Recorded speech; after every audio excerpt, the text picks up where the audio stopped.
Adelante. Muy buenas tardes con todos. Bienvenidos a este evento organizado por el Encuentro Anual de Investigación, Innovación y Creación que está organizando el Vicerrectorado de Investigación de la Pontificia Universidad Católica del Perú. Y bueno, mi nombre es Ian Vázquez, voy a ser el moderador de esta mesa redonda que tenemos organizada para el día de hoy, que está titulada ¿Cómo afectará la acumulación de microplásticos en la biosfera a nuestra alimentación? ¿Vale? Dicha mesa redonda está canalizada dentro de lo que es este encuentro anual, ¿no? Y por tanto les agradecemos muchísimo su asistencia y su interés en la temática. Y en segundo lugar, está también dentro de las líneas de investigación que se están desarrollando con más ímpetu dentro de nuestra casa de estudios. Y, sin embargo, para el evento del día de hoy estamos contando con investigadoras de no solo nuestra casa de estudios, sino también de otras instituciones que colaboran con nosotros en estas investigaciones que estamos desarrollando. Entonces, como algunos de ustedes sabrán, la problemática de plásticos marinos es una problemática que ha obtenido bastante visualización a nivel de medios de comunicación, a nivel de concientización ciudadana en los últimos años, pero realmente es un impacto ambiental del que se hablaba más bien poco hasta hace muy recientemente, ¿no? Si vamos a la bibliografía científica o los medios de comunicación hace 10, 15 años, veremos que era un tema del que prácticamente no se hablaba y, sin embargo, comenzó a discutirse con mayor vigor, con mayor ímpetu a partir del año 2017, a raíz de una conferencia del océano organizada por las Naciones Unidas en Nueva York, en el cual pues, se lanzó una primera bandera roja de, oye, tenemos aquí un problema, tenemos algunos estudios preliminares que indican que la acumulación de plásticos en los espacios naturales, sobre todo los océanos, es constante y está llegando a unos niveles preocupantes, ¿no? Entonces debemos actuar. Entonces, es en ese momento donde se inicia una carrera, ¿no?, investigadora y a la cual han acudido a este llamado numerosos centros de investigación de todo el mundo, por el cual el objetivo era entender cuál era esta acumulación, cuantificar esta acumulación plástica en el océano a través de ítems de diferentes tamaños, formas, colores, diferentes tipos de polímeros, etcétera, y sobre todo tener una idea real de cuántas podrían ser estas cantidades que se están acumulando anualmente en el océano. Y en una segunda fase, entender cuál es el impacto, el daño que esto está generando a los ecosistemas marinos y también a la salud humana debido a la ingesta a través de productos alimenticios de algunos de estos residuos de pequeñas dimensiones, ¿no? Entonces, bueno, en este contexto les planteo esta mesa redonda en la cual finalmente no vamos a poder contar con Eliana Alfaro, que muy lamentablemente por un tema sanitario el día de hoy no nos puede acompañar, pero sin embargo vamos a estar acompañados por otras tres investigadoras. En primer lugar tenemos a Diana Ita. Diana Ita es ingeniera ambiental por la Universidad Agraria y magíster en Ecología Industrial por la Universidad de Leiden. Actualmente es profesora del Departamento de Ingeniería de la Pontificia Universidad Católica del Perú. Es candidata a doctora en Ingeniería. Creo que ya en pocos meses tendremos que cambiar ese estatus. Y es investigadora del grupo de investigación que actualmente lidero, que es el grupo PEPA, ¿vale? Entonces, bueno, un poco la experiencia de Diana es en herramientas de gestión ambiental como el Material Flow Analysis, el análisis del ciclo de vida, las huellas ambientales, huella de carbono, huella hídrica, y gran parte de su esfuerzo investigador ha estado ligado sobre todo con todo relacionado con la producción y la gestión de diferentes tipos de polímeros plásticos, incluido toda esta problemática de plásticos marinos que les acabo de mencionar. Entonces, bueno, en primer lugar, bienvenida Diana, muchísimas gracias por estar aquí hoy con nosotros. La segunda investigadora es Sara Purka. Sara Purka es doctora en oceanografía y desde el año 2003 trabaja en el Instituto del Mar de Perú, ¿vale? Entonces tiene más de, bueno, casi 20 años ya trabajando en esta institución.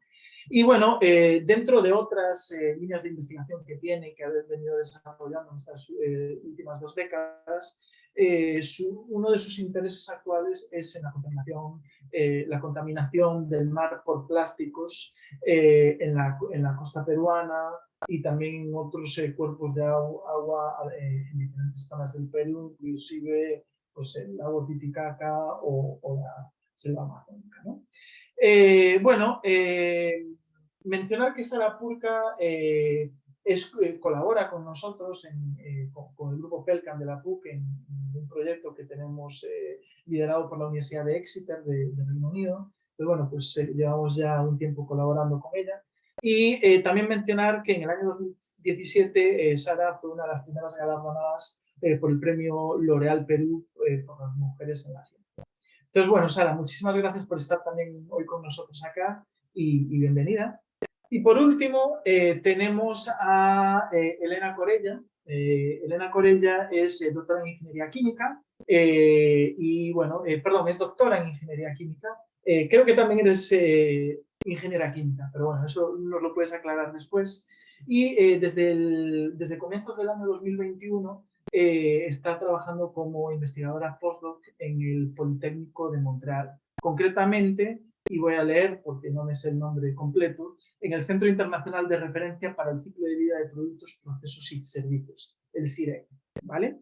Entonces, bueno, el CIREG, simplemente para contextualizar, es uno de los centros de investigación en análisis de ciclo de vida más notorios del mundo, ¿no? Y desde hace aproximadamente 3 años y medio, el CIREG, el Tecnológico de Noruega y la PUC están liderando un esfuerzo conjunto que se llama la plataforma Marilka, por la cual estamos intentando incluir nuevas métricas de análisis de ciclo de vida para poder calcular los daños ambientales debidos a los microplásticos. Pero esto ya será algo que nos cuente Elena con un poquito más de detalle en unos minutos. Entonces, bueno, Elena, nuevamente muchísimas gracias por tu participación aquí y bienvenida a esta sesión. Y con esto,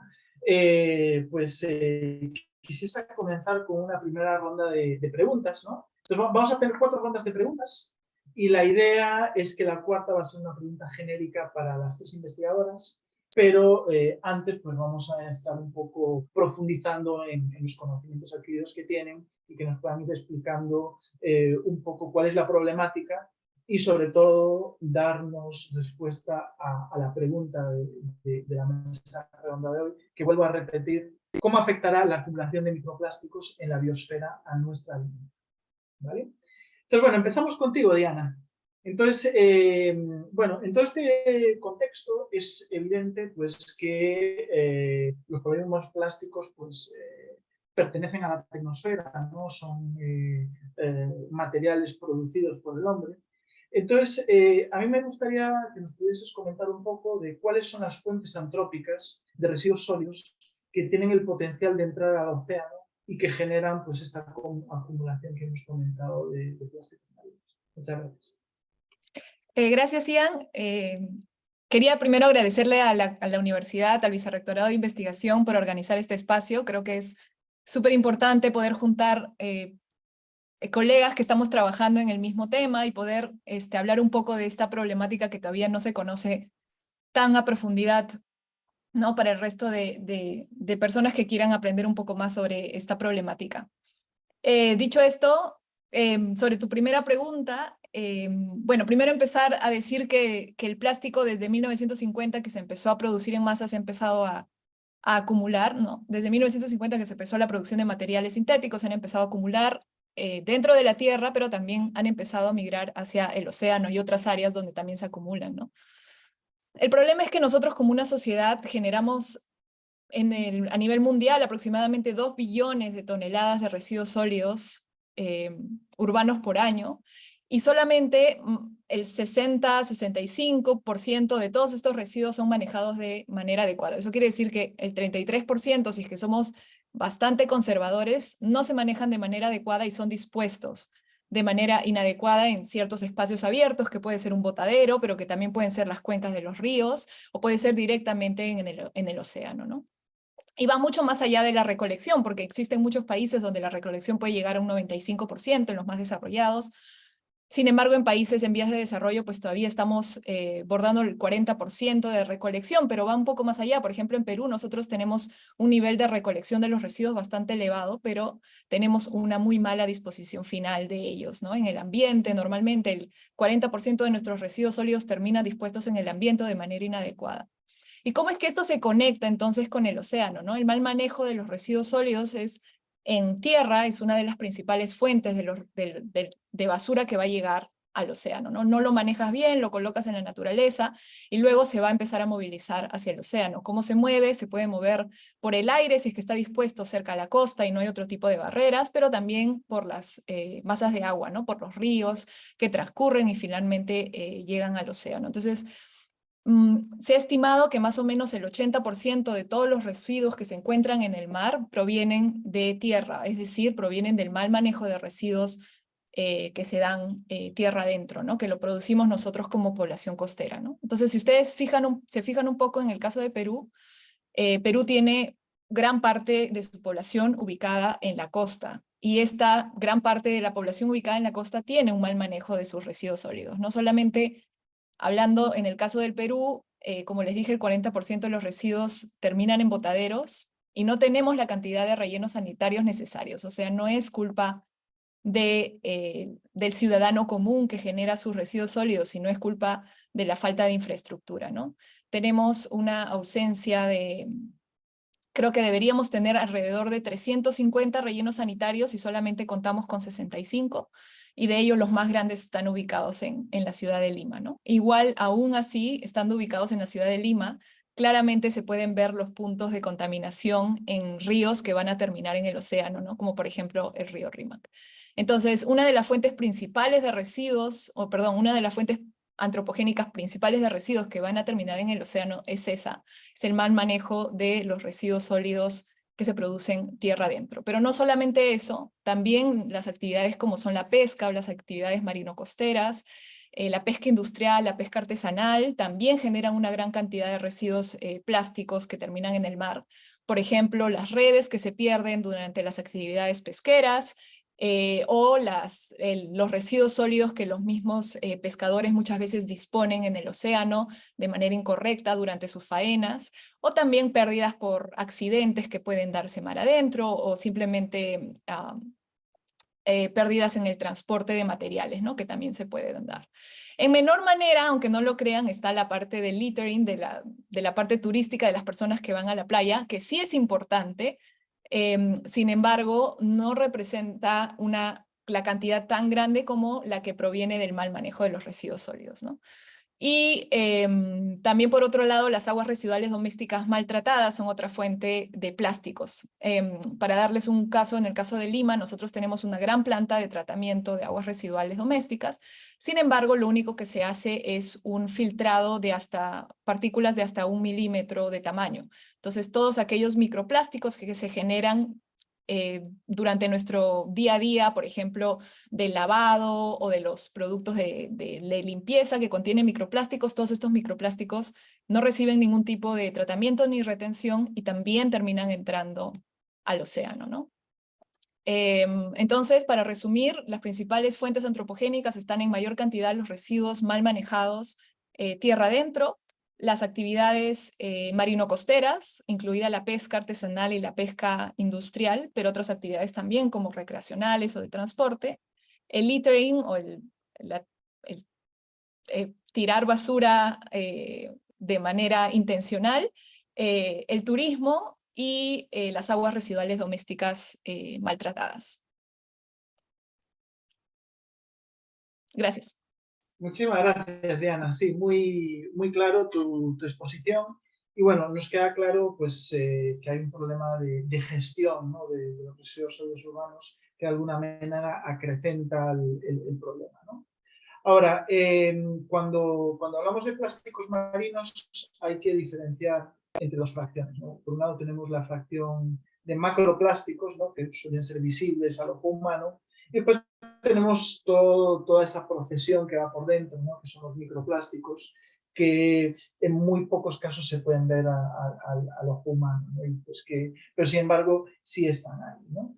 Entonces, bueno, en este contexto yo le quisiera preguntar a Sara, ¿no? Que lleva ya un trabajo de varios años analizando la costa peruana y mostrando un poco lo que se ve, ¿no? Lo que finalmente se puede analizar en nuestras costas. Y me gustaría saber qué tipos de microplásticos son los más comunes con los que te has topado, ¿no? En este trabajo. Y cómo es el trabajo de identificación que desarrollas para poder identificar estos fragmentos. Muchas gracias, Ian. Y efectivamente, ¿no? El tema es de que cada vez, ¿no?, que muestreamos, ya sea en las playas de arena o con los contenidos estomacales, ¿no?, de algunas especies, ¿no?, dentro del grupo, que no lo hago yo, sino que lo hace el grupo de Ecología Trófica de IMARPE, ¿no?, y que además ya publicó estos trabajos, son fragmentos de plástico duro, ¿no? Y desafortunadamente son fragmentos de microplásticos secundarios que son menores a 1 milímetro, ¿no? Entonces, estamos hablando de peces que no necesariamente son filtradores, que están no tan cerca de la costa, ¿no?, en la zona un poco más oceánica, a unos kilómetros frente a la costa, y que presenta estos fragmentos, ¿no?, menores de 1 milímetro de plástico duro, que son fragmentos además secundarios. Pero por otro lado, cuando vamos a la playa, ¿no?, encontramos fragmentos, desafortunadamente, de microplásticos primarios y secundarios. Es decir, encontramos los dos tipos, ¿no? Aquellos microplásticos que han sido creados, ¿no?, con menores a 5 milímetros hasta micras, como estas microbits, ¿no?, estas microesferas, hasta fragmentos secundarios de plástico duro, fibras, espumas. Hemos encontrado film transparente y desafortunadamente tecnopor, ¿no?, que hace que para nosotros se enciendan las alertas, ¿no?, debido a que uno de los principales componentes, ¿no?, del tecnopor, ¿no?, el estireno, ¿no?, es, según la literatura, los más dañinos, de los polímeros más dañinos porque absorben, ¿no?, diferentes tipos de contaminantes. Entonces, el trabajo que hicimos del 2017, que publicamos, perdón, en el 2017, pero que muestreamos desde el 2015, perdón, 14, hasta el 16, fue el de la playa Costa Azul, que está al norte de Callao y que desafortunadamente recibe la descarga de los ríos Chillón, del río Rímac y de todo lo que es Taboada, ¿no?, el desagüe de Lima, ¿no?, uno de los más grandes además. Y en esta playa que es bastante larga, ¿no?, es justamente la que estuvo en boca de todos, ¿no?, luego del derrame de petróleo, ¿no?, desafortunadamente ocurrido este año, a comienzos de año. Y en esta playa, pues encontramos en la arena, ¿no?, sobre la línea de alta marea, en promedio, ¿no?, más de 522 fragmentos por metro cuadrado de microplásticos duros y en un menor porcentaje es tecnopor. Entonces lo que hicimos fue llevar estas muestras a Corea, al KIOS, ¿no?, y analizar solamente 10 fragmentos, ¿no?, para de estos 10 más o menos saber qué tipos de polímeros tenían. Y encontramos de estos 10 que 5 fragmentos contenían poliuretano, ¿no?, uno polipropileno, ¿no? Y el otro estireno, y lo que sobraba, desconocido. Y luego ya con esta experiencia de estos fragmentos encontrados secundarios, sobre todo en Playa de Arena, fuimos a la zona del manglar, en Tumbes. Cambiamos un poco el foco porque entendimos que hay sistemas naturales que acumulan residuos, ¿no? Como son los sistemas de manglar. Y porque teníamos muchas dudas en realidad de a qué especie enfocarnos, ¿no? Y que sea clave para que realmente nos digan, ok, por el mal manejo, ¿no?, de residuos en continente o en mar, tenemos esta señal realmente de contaminación. Entonces, nos enfocamos en especies de manglar, como es el cangrejo del manglar y la concha negra, que son especies que el Instituto del Mar del Perú maneja, ¿no?, data biológica desde hace 20 años. ¿No? Entonces, como ya teníamos este background de muestreo de estaciones que cubren casi todo el manglar de la zona peruana, entonces decidimos en este muestreo biológico incluir el análisis de microplásticos. Y justamente una primera publicación que salió este mes, en septiembre, con mi estudiante Angélica Aguirre, muestra que de los... y tomamos para esto no todas las muestras, sino un grupo mínimo, 30 especies.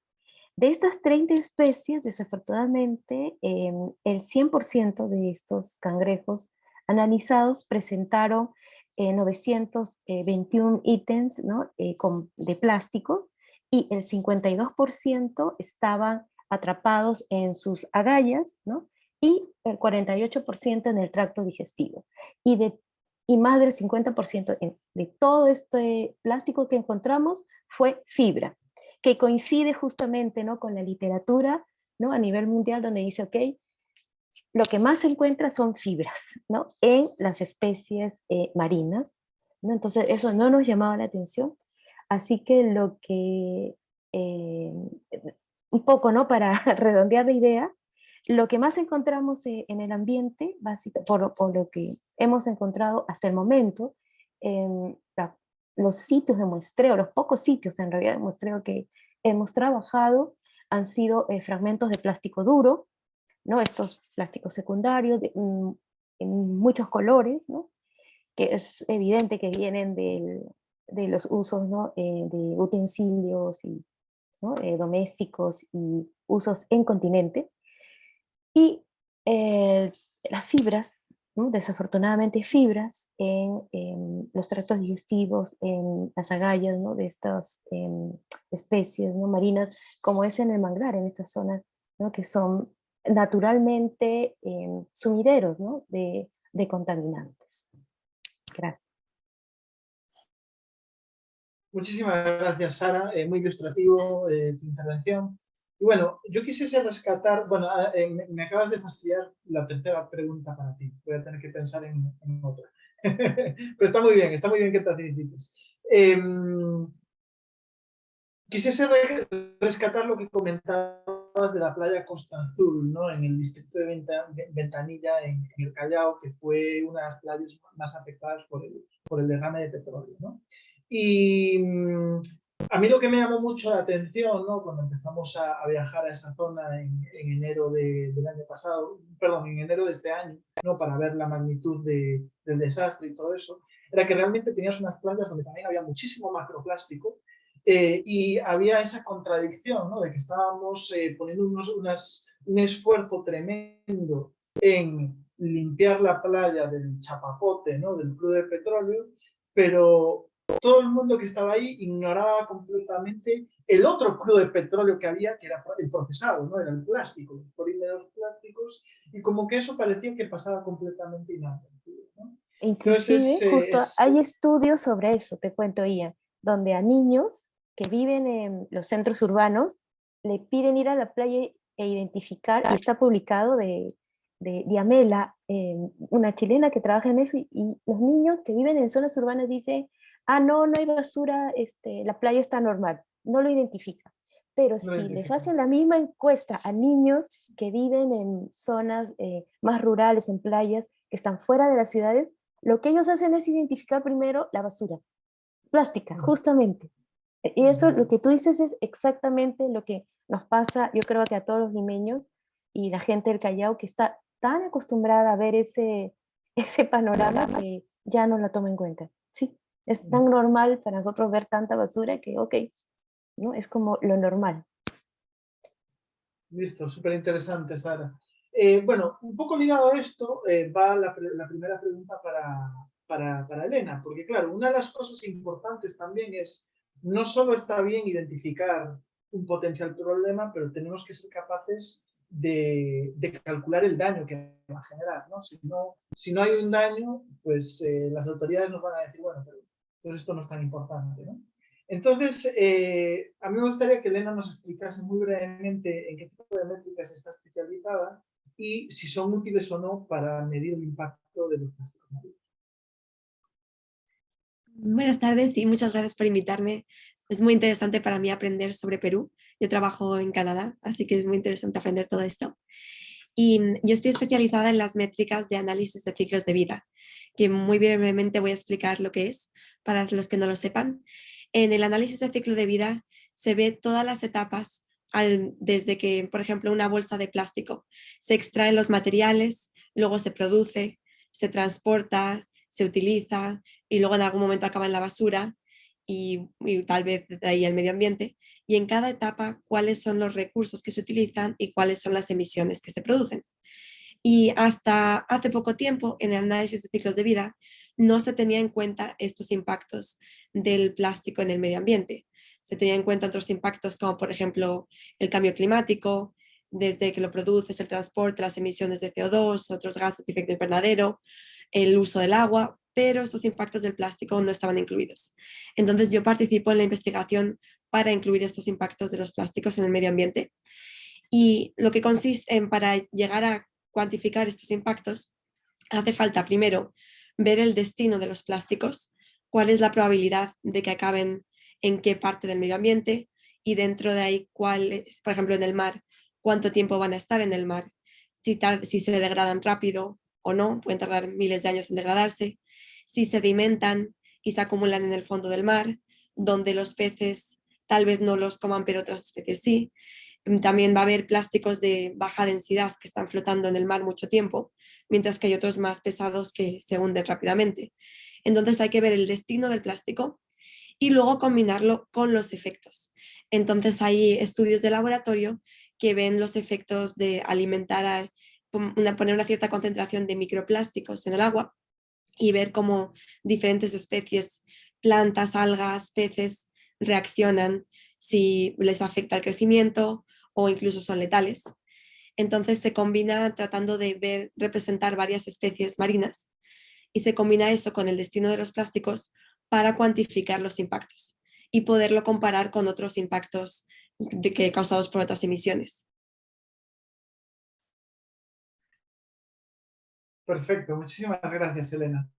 Bueno, queda claro que como investigadores tenemos claro cómo calcular la acumulación de plásticos, cómo identificar qué tipos de fragmentos son los predominantes y en qué zonas del océano o de la superficie del océano se pueden identificar, y también cómo generar esas métricas para traducir toda esa acumulación en un daño, ¿no? Pero creo que también nuestro público hoy va a querer que hablemos un poco de acción, ¿no? Está muy bien que identifiquemos, que miramos, que observemos. Entonces, a Diana le preguntaría qué acciones, ¿no? Y además tú nos explicaste muy bien antes pues, cuáles son las diferentes fuentes que están como drenando continuamente estas partículas o estos fragmentos al océano. Entonces, ¿qué acciones pueden ayudar a frenar o revertir el problema de la acumulación de plásticos en el mar peruano o en cualquier otro? Gracias por la pregunta. Sí, bueno, como dices tú, claro, nosotros podemos crear las métricas para calcular la cantidad de plásticos que hay en el océano, luego podemos calcular metodologías de análisis de impactos y decir cuáles van a ser los impactos, pero como dices, también es importante, luego de saber tener un poquito más de conciencia de cuáles son los impactos y las cantidades de materiales plásticas que están entrando al océano, decir cómo podemos evitar que esto suceda, porque finalmente esa es la idea, ¿no? Primero es irnos a procesos productivos más sostenibles, reducir la cantidad de material de empaquetado, porque así como lo mencionó Sara, mucha de la cantidad de plástico que se encuentra en las playas o que se encuentra en el fondo marino flotando son materiales de empaquetado, son plásticos duros. Entonces, por ese lado, una parte importante es tener procesos productivos más sostenibles y reducir el sobreconsumo, ¿no? El consumo exagerado, el consumismo en masa. Y movernos hacia una economía más circular, en donde estemos más enfocados principalmente no en la R del reciclaje, sino irnos más a la R del rechazo, ¿no? De la reducción, luego irnos a la R del reuso, del rediseño, y luego podríamos entrar por ahí al reciclaje, ¿no? En verdad, a nivel del mundo, el material que se recicla y se incinera, que es un proceso que se le podría considerar por ahí de reciclaje, porque sacas la energía acumulada en el producto, llega a un 40%. Sin embargo, por ejemplo, en Perú y en muchos países, los mayores productores de residuos que llegan al mar, ese porcentaje es bastante pequeño, ¿no? En Perú nosotros reciclamos alrededor del 2% de todo el material plástico. Entonces, otro punto importante para reducir la cantidad de materiales plásticos es reingresar estos productos a la cadena productiva, ¿no? De ahí está muy importante es la sensibilización. Por ejemplo, hay estos trabajos que se hacen cada año con las limpiezas de playa. Pues una limpieza de playa, cuando van grupos grandes y se dedican a limpiar de la arena y sacar los pedazos de playa, lo mismo que decía Sara, ¿no? Que la gente empiece a ver los residuos que están alrededor de uno y que no los pase por desapercibidos porque te acostumbras a verlos, ¿no? Pero la limpieza de playa no es una solución como tal, sino es un proceso de sensibilización. Yo lo veo más no como no vamos a lograr con estas campañas de limpieza de playa o limpieza de ríos, a la que fuimos una vez también con la universidad, no vamos a lograr reducir la contaminación, simplemente vamos a lograr sensibilizar al ciudadano común de lo que está sucediendo en este mundo, ¿no? Otro punto muy importante es dejar de retrasar las leyes de disminución de plásticos de un solo uso, promoverlas, que sucedan y dejar de ponerles trabas, ¿no? Lo digo, creo para Elena debe sonar raro, pero es que en Perú les ponen muchas trabas a este tipo de leyes que lo único que buscan es desaparecer el tecnopor y desaparecer todo este plástico de un solo uso que se acumulan rápidamente, ¿no? En el ambiente. Y por otro lado, también apoyarnos de las barreras antropogénicas que ya existen, ¿no? Entonces, por ejemplo, diferentes barreras antropogénicas que hemos identificado dentro de los proyectos que estamos desarrollando en Pelcan están las centrales hidroeléctricas o las plantas de tratamiento de aguas residuales o las plantas de potabilización. Todas estas barreras o ¿cómo se llaman estos de acumulación para agua de riego? Todas estas son barreras que se podrían utilizar para frenar la entrada de plásticos que bajan por los ríos, que son una de las mayores fuentes de contaminación y entran al mar, ¿no? Entonces, ese también podría ser otro proceso, aprovechar estas barreras antropogénicas y con ellas también sacar parte de los residuos que finalmente, mientras no tengamos un mejor manejo de los residuos, mientras no tengamos la infraestructura, mientras no tengamos la cantidad de rellenos sanitarios necesarios, educación, etcétera, etcétera, los residuos van a seguir entrando. Entonces tenemos que ver cómo hacemos que no terminen en el océano. Dicho eso, también quería señalar que todo residuo mal manejado que no termina en el océano no es tampoco no debería ser tomado como una alegría, porque si no está en el océano, está en el río, y si no está en el río, está en el campo de cultivo, entonces igual nos va a terminar afectando, ¿no? Entonces, empezar desde reducir la cantidad que generamos, pasar por una reestructuración y una mejora desde nuestras infraestructuras y de nuestro manejo, de manejo de residuos sólidos, y luego también la sensibilización, ¿no? Eso sería. Gracias. Muchísimas gracias, Diana, y gracias por hacernos ver, ¿no?, este problema que realmente es ubicuo, que afecta pues prácticamente a cualquier esfera de la naturaleza, ¿no? Entonces, tú te has centrado bastante un poco en explicarnos cómo se podría frenar, cómo se podría revertir este proceso, ¿no? Pero de alguna manera, una vez que la acumulación se está dando en el océano, entiendo que ahí, o sea, una vez que se ha producido esa acumulación, entiendo que el proceso es mucho más complicado, ¿no? Y como bien señalas, la sensibilización social limpiando playas, eso realmente solo ataca pues, un porcentaje ínfimo, ¿no? Y eso es quizá lo que la ciudadanía no tiene claro, ¿no? Eso no quiere decir que la gente tenga que dejar de participar en estas actividades, por favor vayan. De hecho, creo que el sábado pasado fue el Día Nacional de Limpieza de Playas y eso, pues, eso sirvió, no queremos dar un mensaje equivocado, ¿no? Pero a raíz de lo que comentas, Diana, quisiese hacerle una pregunta a Sara con respecto a cómo ha vivido ella, ¿no? En su observación, que ya lleva prácticamente una década trabajando en esto, es una de las veteranas en Latinoamérica de analizar esta distribución que se está dando de los microplásticos en el océano. Entonces, me gustaría que nos explicases un poco más a detalle cómo ves esa distribución, tanto a nivel vertical como a nivel horizontal, y si ves maneras eficaces de que podamos extraer esas partículas, o si ya debemos considerar que eso está más o menos ahí, ¿no? Muchas gracias. No, desafortunadamente es muy difícil poder extraer estas partículas, sobre todo que son menores a 300 micras. Ese es, yo creo, el problema fundamental que ahora estamos encontrando cuando justamente analizamos muestras en agua, en columna de agua y en sedimento en el mar, ¿no? Entonces, el punto es, debajo de las 300 micras, lo que es justamente el rango probable de captura, ¿no? A través de la filtración, ¿no? De algunas especies, sobre todo que viven en albentos y que además son fundamentales para poder eh, completar, ¿no? La cadena, ¿no? De alimenticia en el océano y que de alguna manera son los que dan el input de nutrientes a nuestra gran pesquería, es lo que a nosotros nos cuesta en este momento demostrar. No desde mi punto de vista, ¿no?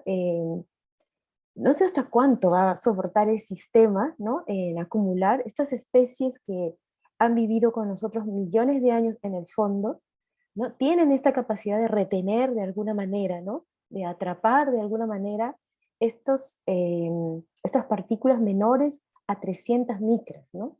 Y en estas dimensiones entiendo yo que hay algunas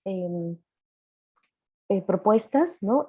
Moleculares, ¿no? A nivel molecular para poder de alguna manera acumular, ¿no? Estos fragmentos, pero yo lo veo un poco complicado en nuestro mar sobre todo, ¿no? Y el otro tema que yo creo que que es responsabilidad nuestra, ¿no? Y que creo que sí podría servir como una acción para decirle a la gente, mira, esto es una realidad y tal vez no en 50, tal vez en 100 años o más, va a tener un efecto real en algunas especies marinas, ¿no? Entonces, no lo sabemos con exactitud, pero pasar como científicos, ¿no? Esta información a la gente, al ciudadano de a pie, ¿no? Y encontrar la manera de decirlo además en un lenguaje plano, es para nosotros fundamental. Como Instituto del Mar del Perú, nosotros ahora estamos enfocados en mostrar un poco de algunas evidencias de estas fibras tan pequeñas que solo se ven al microscopio o con equipos muy especiales, ¿no? Con infrarrojos, para realmente poder decir a los niños, sobre todo a los más pequeñitos, estamos con nuestro target de, ok, no vamos a cambiar a los adultos tal vez, pero a los niños decirles, mira, ya hemos encontrado estas fibras muy pequeñitas, esto posiblemente afecte a las especies en nuestro mar, que es el más rico del mundo. ¿No? Entonces necesitamos una acción que es rechazar, ¿no? Definitivamente, o cambiar nuestro estilo de vida de alguna manera para dejar de usar tanto plástico, ¿no? Innecesariamente. Entonces, ese es un poco, yo creo, como les digo, de las pocas, ¿no?, investigaciones que ya tenemos por publicar, mostrar lo más rápido posible esta información, pero en un lenguaje bastante plano, para que los ciudadanos, ¿no?, los futuros ciudadanos de Perú, reaccionen y exijan a los gobiernos, a nuestros gobiernos, para que definitivamente no sigamos, ¿no?, con estos plásticos de un solo uso, tecnoporo, etcétera, ¿no? Todo lo que quieren revertir, ¿no?, y de las pocas leyes que ya tenemos. Entonces, este enfoque, ¿no?, eh, top-down, ¿no?, desde los ciudadanos hacia el gobierno, yo creo que es importante, y para eso necesitamos pasar la información correcta y lo más rápidamente posible, ¿no?, a la gente. Gracias. Muchísimas gracias, Sara. Sí, tuve un pequeño problema técnico ahí que desapareció un momento, pero estaba también en otra línea, así que pude seguir perfectamente todo. Bien, muchísimas gracias, Sara. Sí, efectivamente todo lo que dices es muy pertinente, pero ahora con el apoyo de Elena, quería que nos explicases cómo toda esta información, ¿no? Porque básicamente Sara lo que nos está mostrando es un ejercicio de investigación básica clara, ¿no? Y tú a través de las métricas de análisis de ciclo de vida, digamos que haces una investigación más aplicativa, donde te nutres de este tipo de información más primaria, ¿no? Entonces, me gustaría entender cómo desarrolláis estas métricas de ACB para medir impactos de la contaminación de microplásticos en la biodiversidad marina, ¿no? Porque al final estamos hablando de alimentación, pero para que todo lo que sucede en el océano llegue a nuestra alimentación, primero tiene que pasar por la macrofauna y también por la flora marina, ¿no? Entonces, si nos pudieses explicar un poquito cómo generáis todo ese proceso, te lo agradecería mucho. Sí, claro. Creo que va a solapar un poco con lo que empecé a explicar en mi pregunta anterior, pero como estaba explicando antes, el primer paso es ver cuál es el destino de los plásticos. Para cada diferente tipo de plástico, la forma, porque hay plásticos que son fibras, otros que son espumas, y pues cada tipo de plástico, eso va a influir dónde acaba en el mar, dónde está transportado y a qué tipo de especies va a llegar. Hay algunos que van a estar más en la superficie y luego va a haber otros que van a ir al fondo del mar. Y luego también ahí está la diferenciación entre macroplásticos, o sea, los plásticos grandes, y los microplásticos, menores a 5 milímetros. Y ahí dónde acaban esos plásticos también difiere y qué tipo de impactos tienen y efectos sobre diferentes especies marinas difiere. Por ejemplo, una bolsa grande puede ser que un pez se quede enredado en esa bolsa o se asfixie, mientras que si son trocitos pequeños de plástico, los peces o otras especies marinas los van a ingerir. Y ahí pueden tener problemas en pues, la digestión o que se acumulen dentro de los peces. Y no solo es la presencia de un fragmento duro, que tal vez el sistema del organismo no puede lidiar con ello, pero también están todos los aditivos de los plásticos, porque la mayor parte de plásticos tienen diferentes colores, propiedades, entonces les han puesto varios productos químicos y esos se pueden, al ingerirse, pueden acabar dentro de los peces y tener efectos tóxicos. Entonces hay que estudiar varias cosas, desde cuáles son dónde van a acabar los plásticos y cuáles son los diferentes tipos de efectos, de si se enredan o si se ingieren, o si es una parte más física, la acumulación física de fragmentos, o la parte más tóxica de los aditivos. Entonces, eso sería la primera parte para la biodiversidad. Y con eso todo se puede ver los impactos. Muchísimas gracias, Elena. Diana, un poco relacionado también con lo que acaba de mencionar Elena, ¿cuál sería finalmente la relación que encontraríamos entre los microorganismos que encontramos en nuestra dieta y esa fuente original de residuos sólidos urbanos que hiciste mención? O sea, ¿se han identificado correlaciones claras en la literatura o todavía hay un cierto espacio para la hipotetización? Gracias. Creo que ya se ha encontrado, hay literatura que prueba que la presencia de los microplásticos que encontramos en las comidas, como lo que mencionaba Sara al inicio, ¿no? De peces que se pescan y se abren y dentro de ellos se pueden encontrar dentro de su estómago los pequeños microplásticos, están totalmente relacionados con los residuos que generamos, especialmente, bueno, tierra adentro porque representan el 80%, ¿no? Pero ¿cómo están relacionados? Pues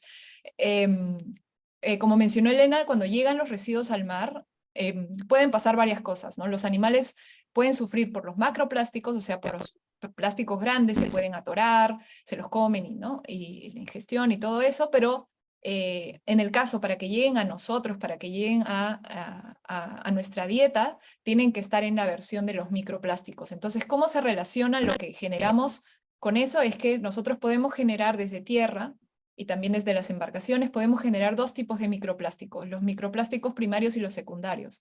Los microplásticos primarios que van a entrar a la tierra por diferentes fuentes, como los ríos o por la lluvia, por arrastre, etcétera, por el viento, son microplásticos que vienen, por ejemplo, del desgaste de los neumáticos. Nosotros tenemos a toda la, en el caso de Perú nuevamente, tenemos a toda la carretera, la Panamericana, que está al costado de la costa, entonces el desgaste de los de los neumáticos tienen pequeños microplásticos que pueden ingresar al océano.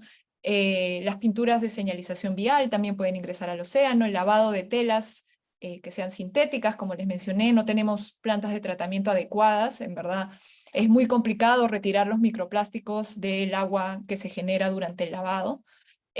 Productos de aseo y limpieza que contienen también estos microplásticos, microbeds que les dicen, que también entran, ¿no? Todos esos son los primarios que pueden ser tomados por los seres vivos que luego son parte de nuestra dieta.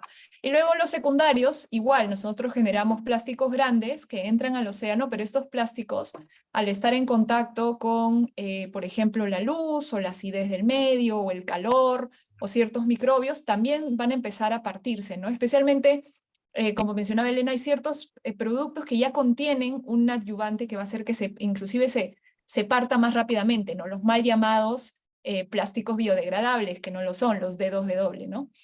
Estos plásticos, cuando ingresan al mar, lo único que va a pasar es que no van a desaparecer como en esa propaganda de hace 10 años, sino simplemente se van a partir en pedazos pequeñitos y van a ser también tomadas por estos seres vivos que finalmente nosotros vamos a ingerir, ¿no? Y si bien la literatura ya demuestra una conexión entre el plástico que sale de las actividades antropogénicas y el plástico que se encuentra en los seres vivos, y ya se ha encontrado también que esto afecta directamente a los seres vivos, como lo ha demostrado Elena, como lo ha mencionado Elena.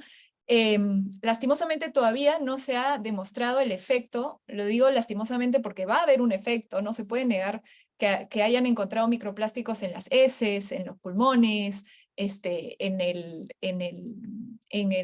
los fetos, en la placenta misma, en la sangre. Eso, no podemos negar que eso va a tener un efecto acá a largo plazo, ¿no? Entonces, creo que esa conexión que hay entre la basura mal generada y el microplástico que hay en el mar y luego el reingreso de ese microplástico hacia nosotros a través de nuestra dieta es bastante clara. Perfecto, muchísimas gracias, Diana. Muy, muy ilustrativo lo que comentas, pero me queda la duda del riesgo real, finalmente, que hay tanto para el mamífero o para el vertebrado o incluso para el humano, ¿no? Entonces, Sara, no sé si nos podrías hablar un poquito de eso. Y porque, claro, digamos que de alguna manera Diana nos dice, bueno, hemos encontrado microplásticos pues, en sangre, en pulmones, etcétera, pero realmente, ¿cuáles son los efectos que eso está generando en la salud humana o en los mamíferos? No sé si nos pudieras explicar algo brevemente al respecto. Sí, hay informe de FAO justamente de personas, ¿no?, que han consumido, por ejemplo, estos ostiones, ¿no?, cholgas, ¿no? Para nosotros choritos, ¿no? Entonces, donde han analizado justamente, ¿no?, cuánto realmente de plásticos podrían estar acumulando. Y Amy Lucer y otros, ¿no?, del 2017, es un informe muy clarificante donde, ok, han encontrado que los humanos efectivamente, además de microplásticos, que era el 0,001, ¿no? Y tanto en gramos acumulados, ¿no? Acumulaban otros tipos de contaminantes, ¿no? Entonces, y no era claro el efecto directo, el riesgo de que, ok, por consumir estas especies, sobre todo de invertebrados, que sí podrían, nosotros podríamos estar consumiendo, ¿no? Estos microplásticos, ¿no? Estos microfragmentos de fibras, etcétera, las acumulamos, pero no tendrían un riesgo, ¿no? Para la salud humana así directo. Y el otro tema, donde también, que lo mencionaba también Amy Lucer y otros en 2017, es que sobre todo para peces, nosotros no comemos las vísceras de los peces, sino, ¿no? la pulpa, la carne, donde tampoco se ha encontrado en la pulpa, ¿no? Algún componente de polímeros, ¿no? O alguna toxicidad, ¿no? Relacionada con algún polímero que afecte directamente a los humanos. Entonces, justamente en esta conferencia, en esta última conferencia, la séptima de desechos marinos, esa es la gran pregunta, ¿no? Final, okay, ¿cómo le decimos a la gente, bueno, esto tal vez es un problema a largo plazo, ¿no? Así como el cambio climático, nosotros no podemos ahorita demostrar realmente cuál va a ser nuestro límite, ¿no? De acumulación, hasta cuánto nos podemos exponer acumulando estos microplásticos, no solo en nuestros alimentos, ¿ah? Creo que tenemos que tener muy claro que inclusive está ya en estos momentos en la atmósfera, ¿no? Nosotros respiramos microfibras, ¿no? O nanofibras, ¿no? Para decirlo directamente, de plástico. Nosotros estamos ya en un ambiente con una carga, ¿no? Significativa de fibra, de nanofibras en la atmósfera. Entonces, tenemos que más bien trabajar, yo creo, para poder mostrar hasta cuánto, ¿no? Vamos a soportar de presión y decir, bueno, cuánto podría ser nuestro riesgo. Pero como aún no tenemos estos datos claros, entonces nos es difícil decir, ok, este es el riesgo y hasta, no sé, escuché por ahí que acumulábamos hasta un pedazo de pizza, ¿no? En el estómago y podíamos seguir viviendo, ¿no? De plástico. Pero ok, ¿hasta cuánto vamos a soportar, ¿no? De acumular esto y además otros tipos de contaminantes asociados, ¿no? A los polímeros en el humano y seguir viviendo, ¿no? Ese es, yo creo, el punto, la gran pregunta, ¿no? Gracias. Muchísimas gracias, Sara. Claro. Entonces, entiendo que estamos en una situación en la que decimos, bueno, hay un impacto, pero no tenemos claro cuál puede ser el impacto total que puede generar al cabo de un par de generaciones cuando la acumulación en el océano sea mayor, etc., ¿no? Entonces, entiendo que esto es una barrera un poco para lo que hace Elena. Entonces, no sé cómo estáis lidiando con esa variante en las métricas del ciclo de vida. Antes mencionaste en cómo afectaba la biodiversidad, que entiendo que lleva un avance mayor, pero ¿cómo gestionáis esto de cara a generar un cómputo para el daño a la salud humana debido a microplásticos? Gracias por la pregunta y de hecho sí que es un gran desafío. Como dice Sara, es un gran interrogante, pero tenemos que empezar por algún lugar a desarrollar modelos simplificados para poder comparar en los análisis de ciclos de vida se tratan de comparar diferentes productos. Entonces, para poder comparar los impactos de plástico con otras alternativas a los plásticos. Y entonces, para llegar a este punto, hace falta la parte de cuántos plásticos ingerimos o inhalamos, que eso todavía creo que va a ser explorado en los próximos años. Y hemos empezado más por la parte de si ingerimos una cierta cantidad o inhalamos una cierta cantidad, qué efectos tendría sobre nosotros. Entonces hay varios modelos de roedores, sobre todo, porque se ha visto que de los en diferentes seres vivos se pueden utilizar modelos de ratones, otro tipo de roedores, y luego extrapolar y tratar de predecir cuál sería el efecto sobre los humanos. Y ya se han hecho varios estudios sobre viendo la salud de los roedores si les dan ciertas cantidades de diferentes tipos de plásticos de diferentes tamaños. Entonces hay estudios sobre la reproducción, si un ratón ingiere una cantidad de plástico, cómo afectaría su reproducción. También se trata de ver estudios crónicos, de que no solo le den una dosis, sino a largo plazo, durante, por ejemplo, un año todos los días.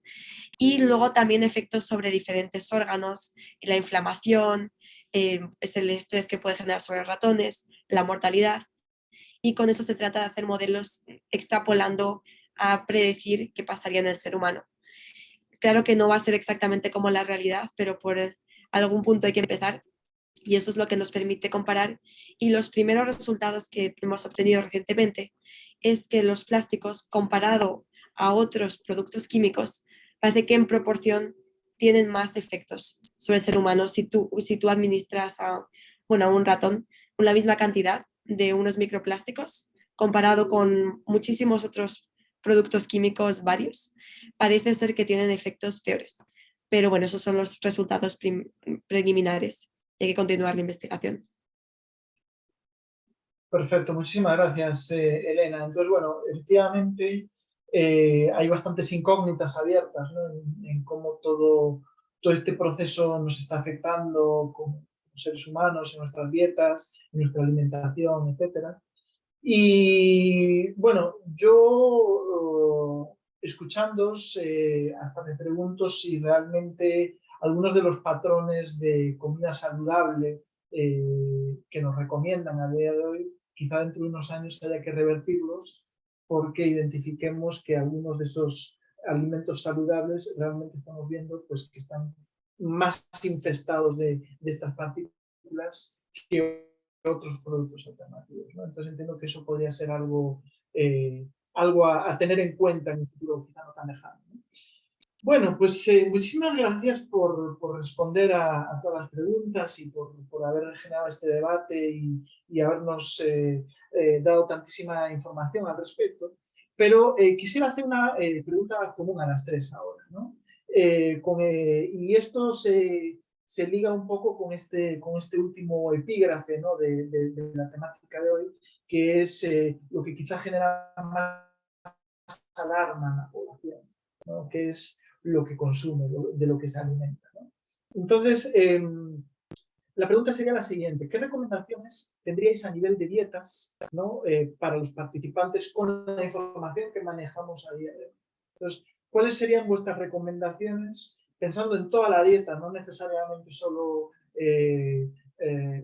pescados y mariscos, ¿no? Y si podríais darle alguna recomendación a nuestros oyentes por Facebook, a nuestros participantes en Zoom, etcétera, de, oye, pues alguna recomendación para reorientar vuestra dieta o para mantener ciertos hábitos que todavía que ya tenéis. Entonces, podemos seguir el mismo orden si queréis. Bueno, yo dentro de lo que he leído y investigado y de lo que sé, primero recomendaría no tomar agua embotellada, porque sí se ha visto que las aguas embotelladas tienen presencia de microplásticos dentro del agua, especialmente las aguas que han estado expuestas a radiación solar. Esas botellas suelen soltar más cantidad de microplásticos, ¿no? Que podría finalmente tener un efecto dañino en nosotros. Y aparte de eso, si no utilizas botellas de plástico, reduces también la cantidad de plástico de un solo uso que termina tal vez mal desechado y termina en el mar, ¿no? Yo creo que me iría un poquito por la parte de reducir el empaquetado, ¿no? Ver la manera de tener no solamente la parte de la dieta de qué comprar, sino de adquirir productos que no tengan tanto empaquetado, ¿no? Por ejemplo, en el caso de Perú tenemos la suerte de tener muchos mercados zonales en cada lugar donde vivimos, en cada espacio, donde podemos comprar productos sin ningún contenido plástico, ¿no? Y creo que tal vez por ese lado podríamos también reducir el riesgo del plástico que va porque hace poco leí, ahorita no recuerdo el estudio, pero recuerdo que había un estudio del plástico empaquetado y cómo ese migra en micro y nanoplásticos, partículas, hacia los alimentos que estamos tomando, ¿no? Muchas gracias. Sara. Sí, un poco siguiendo lo que nos recomienda Diana, ¿no? Cambiar un poquito nuestro estilo de vida implica, ¿no? Implica tal vez consumir, ¿no? Nuestros alimentos, ¿no? En estos envases que no sean de plástico, ¿no?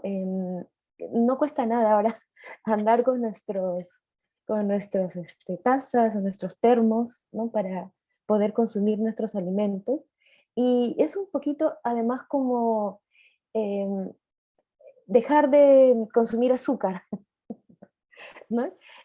La verdad, cuesta tal vez, pero hay cosas que podemos prescindir, que son el plástico y alimentos empaquetados en plástico, ¿no? Entonces, o cocinar en envases de plástico, ¿no? En el microondas inclusive, ¿no? Entonces, yo creo que es un tema de cambiar algunas cosas a estilos de vida y creo que podríamos lograrlo de alguna manera, ¿no? Si tenemos sobre todo el acceso, ¿no? A estos, a productos que se puedan comprar a granel, ¿no? Definitivamente. Entonces yo creo que por ahí iría mi recomendación. Y lo que también a mí me está sirviendo mucho, y esto debido de la pandemia además, fue tener en el departamento algunos vegetales y algunas cositas ahí en las macetas, que la verdad no es tan complicado como parece, pero que a nosotros nos ha servido, ¿no? Para, con culandros y cositas chiquitas que la verdad se puede hacer ahí en casa, ¿no? Mini huerto, y así de alguna manera ser circulares, ¿no? Y producir, ¿no? En pequeña escala lo que necesitamos, y, ¿no? Y seguir el ciclo y nuestros mismos residuos, volverlos y así, ¿no? Sucesivamente. Entonces, yo creo que por ahí, ¿no? Cambiar un poquito nuestro estilo de vida, ¿no? Va a ayudar de alguna manera, ¿no? Aunque sea mínimo, pero reducir el consumo de tanto de plástico, ¿no? En nuestra vida, que es imprescindible, ¿no? No digo que sea malo, pero si podemos, ¿no? Llevar nuestros envases y generar nuestra propia comida, pues sería espectacular. Gracias. Gracias, Sara. Elena. Sí, ya, bueno, se han dicho muchas cosas. Yo iría también en la misma línea de evitar los plásticos empaquetados, pero también, como decía Sara, el calentar en el plástico. Si alguien lleva un recipiente de plástico al trabajo, no calentar ahí, sino cambiarlo a un plato, por ejemplo, de cerámica. Puede ser un pequeño detalle, pero que puede cambiar no solo los plásticos que puedan soltarse, sino todos estos aditivos químicos que tienen los plásticos, que en algunos países están siendo prohibidos en recipientes de plástico, pero en otros no. Y luego, como ya han cubierto mucho el lado de la dieta, me permito tocar otro aspecto de nuestra vida, que son los textiles, las ropas que usamos, porque ha habido estudios que han detectado que en lugares cerrados, dentro de edificios, de casas, hay muchas microfibras y esas las sueltan pues bufandas como la mía, de hecho, que pues no es de algodón, no es de, yo creo que probablemente sea poliéster o algo así, y que ahora me estoy dando cuenta en cuando estoy hablando, de que son al movernos, hay estudios de cómo se van soltando fibras. Entonces, es algo que me gustaría aplicar más y que tal vez a largo plazo se vuelva a pensar qué tipo de textiles deberíamos utilizar, porque bueno, está al lado de al movernos que sueltan microfibras que inhalamos, pero luego al lavar los textiles también acaban en el agua y si las plantas de tratamiento de agua no los quitan, acaban en los ríos y los mares. Así que saliéndome un poco de la dieta, pero también del estilo de vida. Muchísimas gracias, Elena. Justo mientras mencionabas lo del microondas, ¿no? De no meter plástico, no calentar la comida en plástico, se me ocurre que tampoco deberíamos meter recipientes plásticos en el lavavajillas y deberíamos lavarlos a mano, ¿no? Porque eso se acaba a alta temperatura y probablemente sea algo similar. Por suerte, lavavajillas no es un commodity muy utilizado en Perú a día de hoy, pero sí está aumentando el mercado, entonces podría ser una buena recomendación. Siempre es mejor, siempre es más efectivo advertir a alguien de algo antes de que adquiera el hábito que cuando ya lo ha adquirido. Creo que eso suele ser así. Pues muy bien, muchísimas gracias a las tres por esta discusión tan enriquecedora respecto de la temática. Lo que sí, antes de dejaros ir y agradeceros por vuestro tiempo, sí tenemos algunas preguntitas por el chat del Zoom. Me comenta Izo que no tenemos comentarios por Facebook de momento, pero también a los que estén escuchándonos por Facebook, si desean hacer así alguna pregunta rápida, la podemos atender. Y entre tanto, empezamos con una pregunta de Consuelo Plasencia, que yo creo que va más dirigida para Sara, ¿vale? Entonces, su pregunta está ligada con la metodología que se ha utilizado para recolectar, identificar y cuantificar los microplásticos en cuerpos de agua. Y si hay protocolos pues ya estipulados para este tipo de mediciones. Gracias. Sí, justamente este año hemos validado unos protocolos con el Organismo Internacional de Energía Atómica que nos ha proporcionado kits de muestreo, no solo a Perú, sino a 18 países, para poder entregar indicadores de densidad, ¿no?, de microplásticos en superficie de mar, en columna de agua y en sedimento, ¿no? Y el próximo año vamos a, espero, ya, poder ¿no? Difundir estos protocolos validados para que se puedan, ¿no?, de alguna manera estandarizar, armonizar, ¿no?, la entrega de este cálculo para cualquier investigador, ¿no?, que quiera apoyarnos.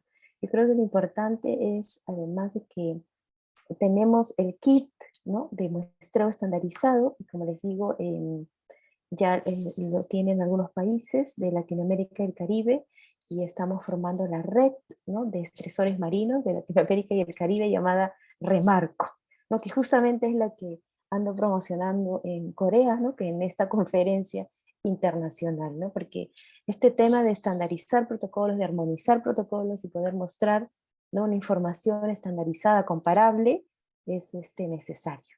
Gracias.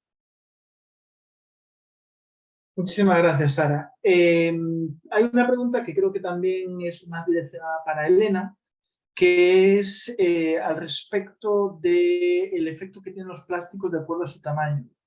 Esto lo pregunta Carlos Velasco Santos, quien asume que el efecto debería ser diferente dependiendo del plástico nanométrico con respecto al plástico en micras, ¿no? Entonces pregunta si hay estudios al respecto y además también pregunta si está cuantificado el porcentaje que se puede considerar micro y nano.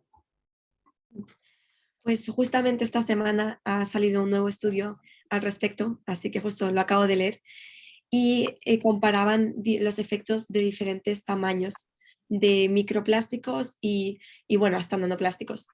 Y parece ser que este estudio apunta a que el tamaño más pequeño lleva a efectos mayores que un tamaño mayor. Pero bueno, eso es solo un estudio y había que contrastar con más estudios para tenerlo claro. Con la segunda pregunta de cuáles son, si se fragmenta más hacia microplásticos o nanoplásticos, creo que ahí Sara tiene más experiencia porque los ha medido que yo. Yo genero modelos de cómo se fragmentaría, pero en la realidad, con lo que se miden, no sé si Sara o Diana tenga más información.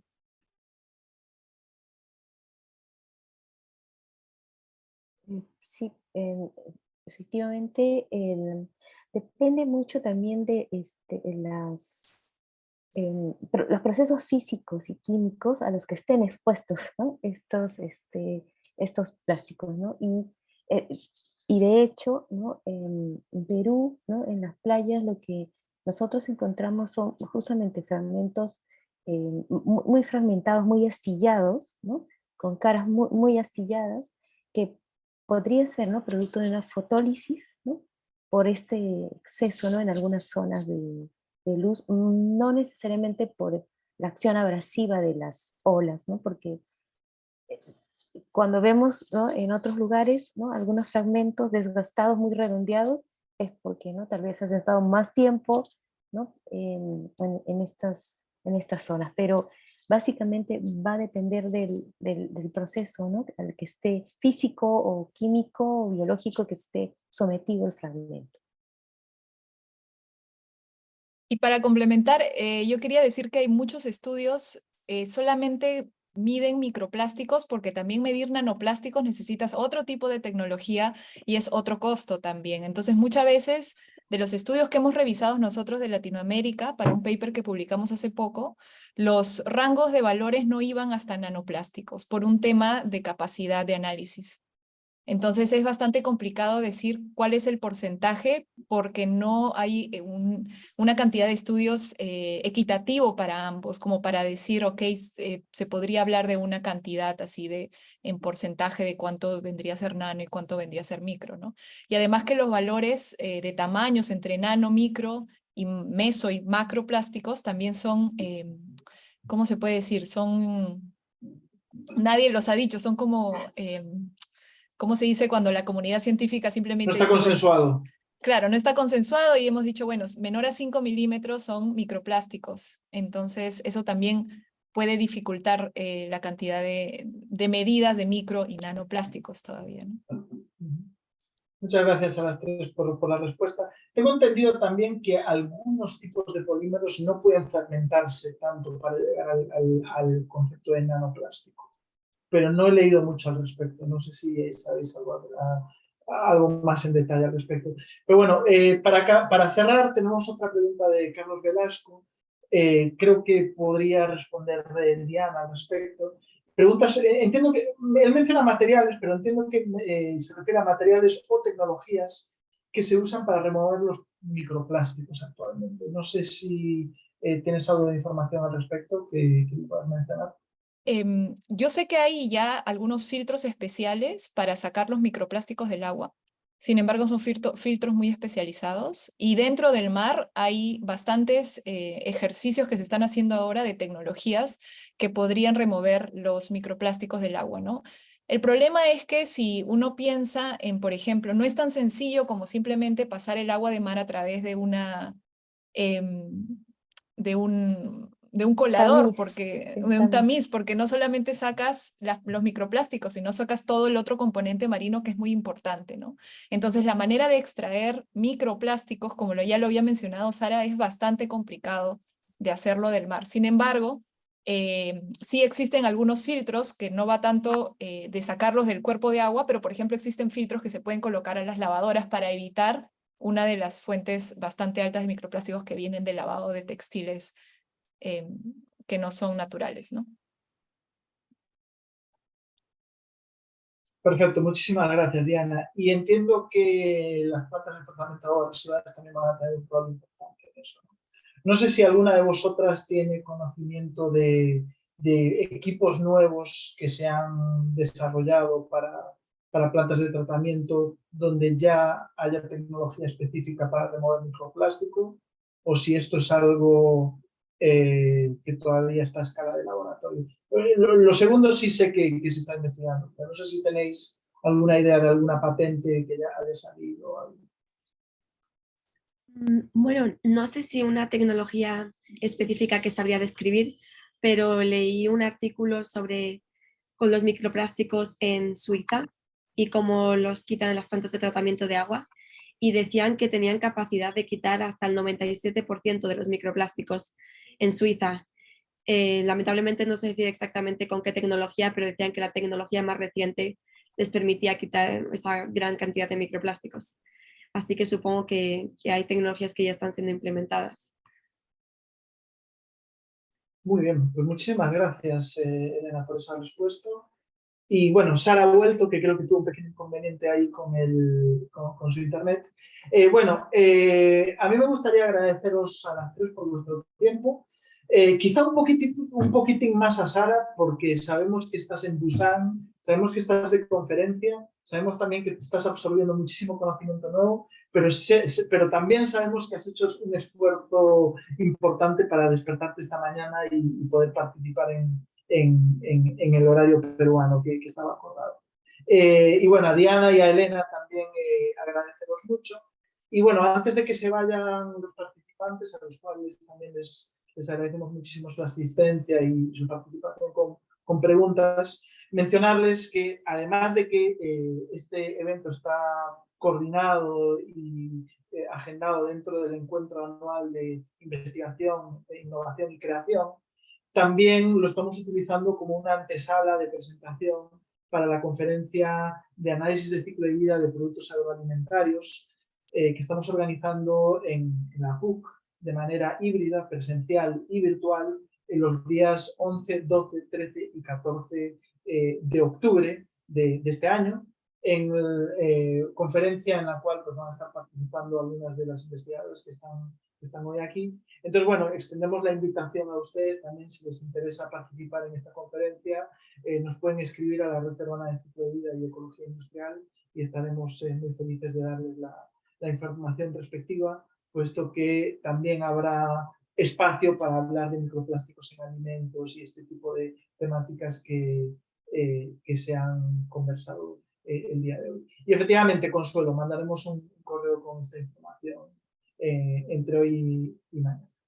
Listo, pues sin más rodeos, nuevamente agradecerles a todos por la participación y también al Vicerrectorado de Investigación por dar todas las facilidades para poder realizar este evento. Muchas gracias por la invitación. Gracias, hasta luego. Hasta luego. Hasta luego. Hasta luego, muchas gracias.